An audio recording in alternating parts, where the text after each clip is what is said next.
Welcome to The Explainer. Today, we're unpacking one of the absolute wildest historical mysteries out there. We're talking about the sudden and honestly shocking collapse of not one, but two massive, deeply established empires that basically just vanished overnight. It's a true story packed with unimaginable wealth, fatal superstitions, and sheer brutal audacity. Okay, let's dive into this. The central question that still totally baffles historians is this. How exactly did two of the greatest, most entrenched empires in the Americas disappear in just a matter of decades? I mean, it sounds like the plot of a Hollywood thriller, and frankly, the facts actually play out exactly like one. Picture the scene in 1519. On one side, you've got the mighty Aztec Empire. We're talking about a sprawling population of 6 million people stretching over 200,000 square kilometers, with a huge capital housing 60,000 buildings. And on the other side, Hernán Cortés, a Spanish warrior looking for a jackpot, who shows up with a mere 11 ships, 600 men, and a few chained horses. The sheer mathematical absurdity of this matchup is staggering. It's literally like bringing a handful of pebbles to a landslide. Part 1. Splendor of the Aztecs. To really understand what was lost here, we have to look at what was there before the Spanish arrived. The Aztec capital, Tenochtitlan, was this city of unbelievable wealth, uniquely built directly on the salt water of Lake Texcoco. And we're not talking about a basic settlement here. They built magnificent floating gardens on artificial islands that literally looked like they were hovering over the water. They engineered complex stone channels to supply fresh water, hosted bustling markets packed with thousands of people, and get this, they had rivers so rich they could literally filter the water just to extract and melt gold. But, despite being these fiercely proud warriors who had controlled the region for centuries, they had some fatal flaws. And it really goes to show how even the most established traditions can suddenly become your biggest vulnerabilities. For instance, their strict principles dictated that it was basically cowardly to attack without a formal declaration of war, and they absolutely hated betraying their enemies. But their biggest vulnerability by far? A 300-year-old legend about a vanished god who was prophesied to return. Part 2. Cortés and Fatal Illusions. This brings us to the Spanish arrival that ultimately doomed the empire. See, Cortés landed on the coast of Veracruz, bringing chained horses, animals the Aztecs had literally never seen before, and he happened to arrive at a highly specific, prophesied time. Because of this, the Aztecs actually believed the returning god had arrived. King Moctezuma II was understandably confused and held back from attacking. Instead, he tried to appease these invaders.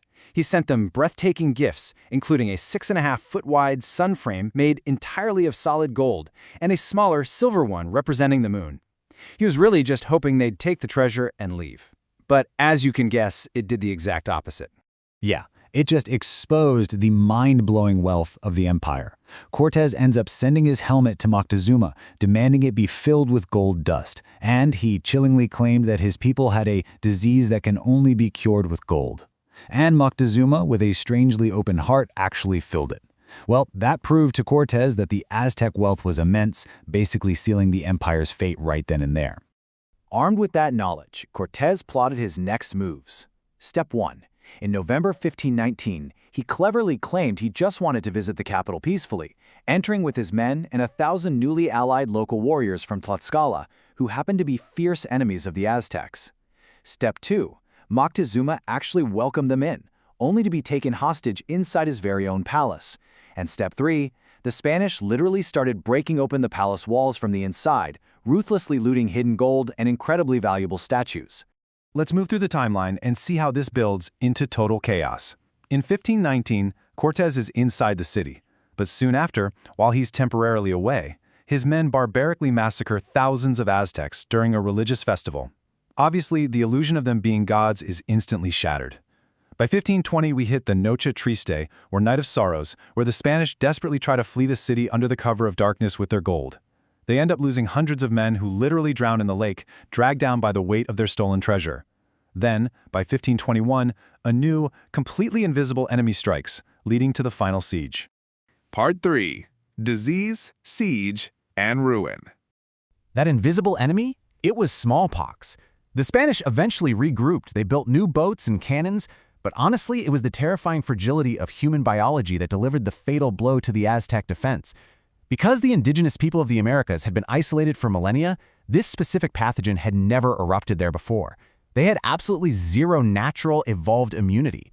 Within just 2 months, this horrific disease ripped through the city, wiping out a massive portion of the population and doing far more damage than any Spanish artillery ever could. And the tragedy only compounded from there. 50,000. That is the staggeringly high number of thirsty citizens, including young children, who lost their lives simply by drinking the salty water of Lake Texcoco in a desperate bid to survive. This happened after the Spanish mercilessly cut off the city's fresh water supply during the brutal final siege in May 1521.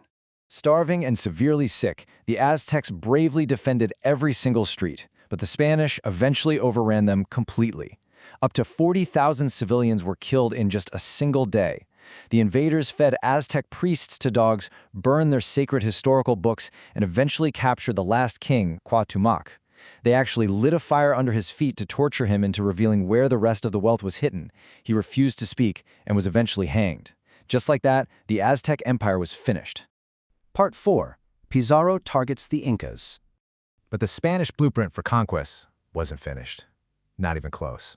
We jump forward exactly 10 years to 1531, where an even larger target was about to face that exact same deadly playbook.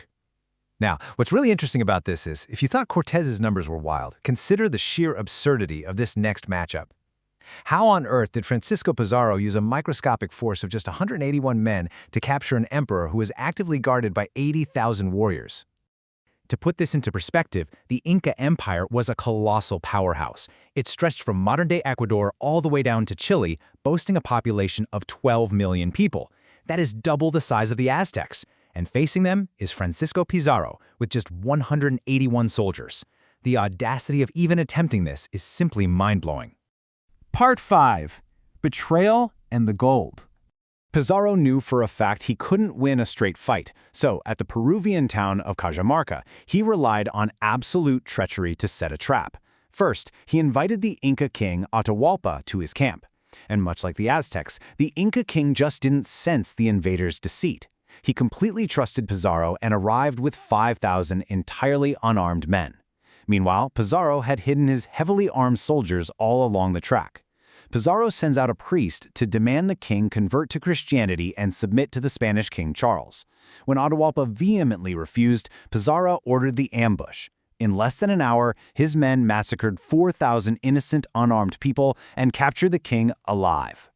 And right here is where we see that exact same core motivation pop up again: endless gold. To secure his release, Pizarro demanded a ransom so massive it almost defies belief.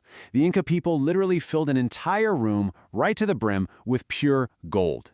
So, the crucial point is, despite paying that enormous gold ransom and even accepting a forced conversion to Christianity just to save his own life, Atahualpa met a truly grim fate. Pizarro betrayed him anyway. The Spanish strangled the king to death.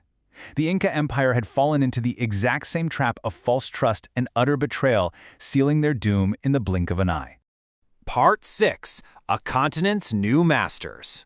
With the two greatest indigenous powers, the Aztecs and the Incas, totally wiped off the map, there was really no organized resistance left capable of stopping the European advance.